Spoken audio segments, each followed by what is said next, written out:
నా నా కాన్సెప్ట్ ఏంటంటే యాక్చువల్గా ప్రతి మూవీకి ఒక ఫ్రెష్ లుక్. ఆ ఫ్రెష్ లుక్ ఒక్కొక్కసారి అడ్వాంటేజ్ అవుతుంది, డిసడ్వాంటేజ్ అవుతున్నది. సో ఫర్ ఎగ్జాంపుల్ ఇప్పుడు జనతా గ్యారేజ్ తీసుకోండి, ఆర్ అదర్వైజ్ దానికంటే ముందు జులై తీసుకోండి. అందులో గెటప్ వేరేగా ఉంటుంది. తర్వాత నెక్స్ట్ చేసిన మూవీకి గెటప్ మారిపోయింది. సో అలాగా నా నా ఫేస్ రికగ్నిషన్ అంత ఎక్కువ కాలేదు ఇండస్ట్రీలో. అన్లెస్ అని అంటే నేను చెప్పుకునేంత వరకు ఎవరు జనాలు గుర్తుపట్టలేరు అనమాట. సో ఆ గెటప్ మార్చేయడం నేను ఫ్రెష్ లుక్ అని అనుకున్నాను, కానీ అదొక విధంగా అడ్వాంటేజ్ అయింది, ఒక విధంగా డిసడ్వాంటేజ్ కూడా అయింది. సో ఎనీహౌ నా ప్యాషన్ మూవీస్ యాక్టింగ్ చేయడం, అది అయితే నేను చేస్తున్నాను అనమాట. సో ఒక క్రిమినల్ లాయర్ క్రిమినల్ క్యారెక్టర్స్ చేయడానికి రీజన్ ఏంటి? యాక్చువల్గా నేను మూవీస్ 2003 నుంచి చేస్తున్నాను. అప్పుడు నాది వేరే ప్రొఫెషన్ ఉండే. I was a graphic designer.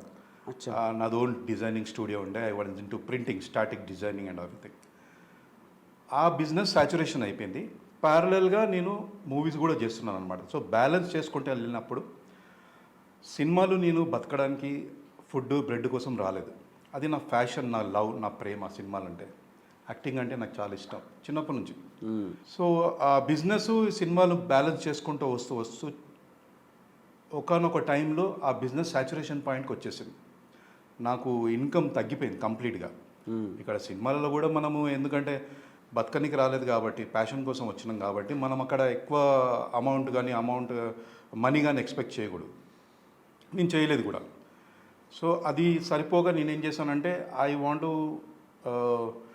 ఏదైనా వేరే ప్రొఫెషన్ చూస్ చేసుకుని which profession should be useful for people. జనాలకు యూజ్ అవ్వడానికి ఏదైనా ప్రొఫెషన్ ఉంటే బాగుంటుంది. వేరెన్ I can go and talk to any person, పోలీసే కానీ ఎనీ జనాల ప్రాబ్లమ్స్ నేను వాళ్ళకు ఒక మార్గదర్శనం చూపెట్టడానికి ఏదైనా ప్రొఫెషన్ ఎంచుకుందామని చెప్పేసి నేను లా చేశాను. ఉస్మానియా కదా?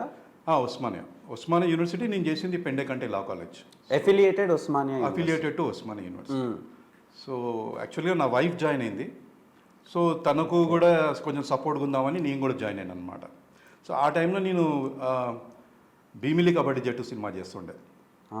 Okay sir. భీమిలి కబడ్డీ జట్టు వచ్చింది 2010 అనుకుంటున్నాను. అదే 3 years డ్యూరేషన్ పీరియడ్లోనే అక్కడ లా చేసుకుంటూ ఇక్కడ సినిమాలు చేసుకుంటూ లా చేశాను. లా చేసిన తర్వాత why I should just stick to LLB అని చెప్పేసి ప్రాక్టీస్ మొదలుపెట్టాను అనమాట.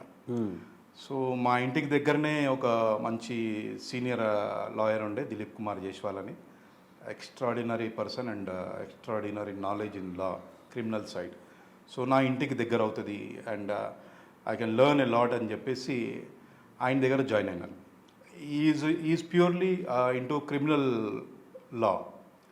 సో ఆయన దగ్గర జాయిన్ అయితే ఆయన దగ్గర number of cases, different cases. So ఆ కేసెస్ స్టడీ చేసుకుంటూ మళ్ళీ ఇక్కడ సినిమాలు చూసుకుంటూ అక్కడ ఫ్యామిలీని చూసుకుంటూ ఆ విధంగా జర్నీ చేశాను. సో ఎప్పుడైతే లీగల్ ప్రొఫెషన్ ప్రాక్టీస్ మొదలు పెట్టానో ఇక్కడ సినిమాలు కొంచెం తగ్గాయి. ఐ యూస్ టు అప్రోచ్ అవుతుండే, కానీ కొంచెం తగ్గాయి. దెన్ ఈ ప్రొఫెషన్ని కొంచెం ఎక్కువ ఫోకస్ పెట్టాల్సి వచ్చింది.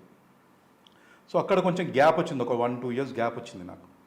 బట్ ఎనీహౌ సంవత్సరానికి ఒక సినిమా లాగా ఏదో చేసుకుంటే ఇండస్ట్రీకి టచ్లో ఉండే అనమాట.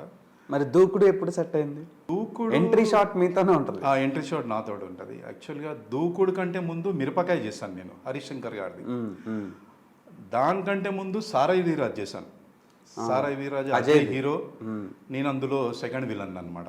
సో ఆ హెయిర్ గెటప్కి, ఆ మీసాలు, ఆ ఫెరోషియస్ లుక్కి హరీష్ శంకర్ గారు చూసి హీరో మన రవితేజ గారు హైదరాబాద్కి వచ్చినప్పుడు రోడ్డు మీద కోట శ్రీనివాస్ గారు బర్త్డే సెలబ్రేషన్, అది ఆ సీన్ చాలా బాగా వచ్చింది. ఇవాళ అన్న హ్యాపీ బర్త్డే అని చెప్పేసి ట్రాఫిక్ మొత్తం జామ్ చేస్తున్నాను. ఆ సీన్ చూసిన తర్వాత సీను వైట్ల గారు పిలిపించారనమాట. అదే గెటప్ ఉందా అని చెప్పేసి ఆ గెటప్ని యూటిలైజ్ చేసుకుంటూ దూకుడులో నాకు అవకాశం ఇచ్చారు. సో అలా సీను వైట్ల గారి దగ్గర కూడా దూకుడు చేశాను అనమాట. సో మీరు చేసిన డైరెక్టర్స్ అందరూ కమర్షియల్గా బిగ్గెస్ట్ బ్లాక్ బస్టర్స్ ఇచ్చిన డైరెక్టర్స్, అందరు పెద్ద డైరెక్టర్లే. అందరూ. నా క్యారియర్ మొదలైందే గుణశేఖర్ గారితో, ఒక్కడు మూవీ. యాక్చువల్గా నాకు బాగా ప్యాషన్ ఉండే సినిమా, కానీ ఎలా వెళ్ళాలో నాకు అసలు నాలెడ్జ్ లేదు. ఇటు 7 తరాలు అటు 7 తరాలు ఎవ్వరు మా ఫ్యామిలీలో కానీ మా ఫ్రెండ్స్ కానీ ఎవ్వరు ఫిలిం ఇండస్ట్రీలో లేరు. అది గుణశేఖర్ గారు ఒక్కడు కోసం ఆడిషన్కి న్యూస్ పేపర్లు వేశారు. డెక్కన్ క్రానికల్ న్యూస్ పేపర్లు వేస్తే ఆ యాడ్ చూసి వెళ్దాంలే అని పక్కన పెట్టేశాను. 3 days తర్వాత మళ్ళీ ఆ పేపర్ చూసి అప్పుడు ఆడిషన్కి వెళ్ళాను. ఆడిషన్కి వెళ్తే ఆడిషన్ జరిగింది.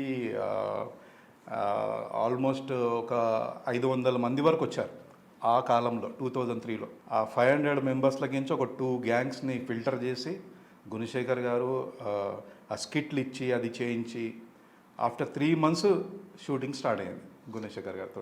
ఓకే, ఇప్పుడు మీరు 38 అప్రాక్సిమేట్లీ ఒక 40 ఫిలిమ్స్ మీరు యాక్ట్ చేశారు.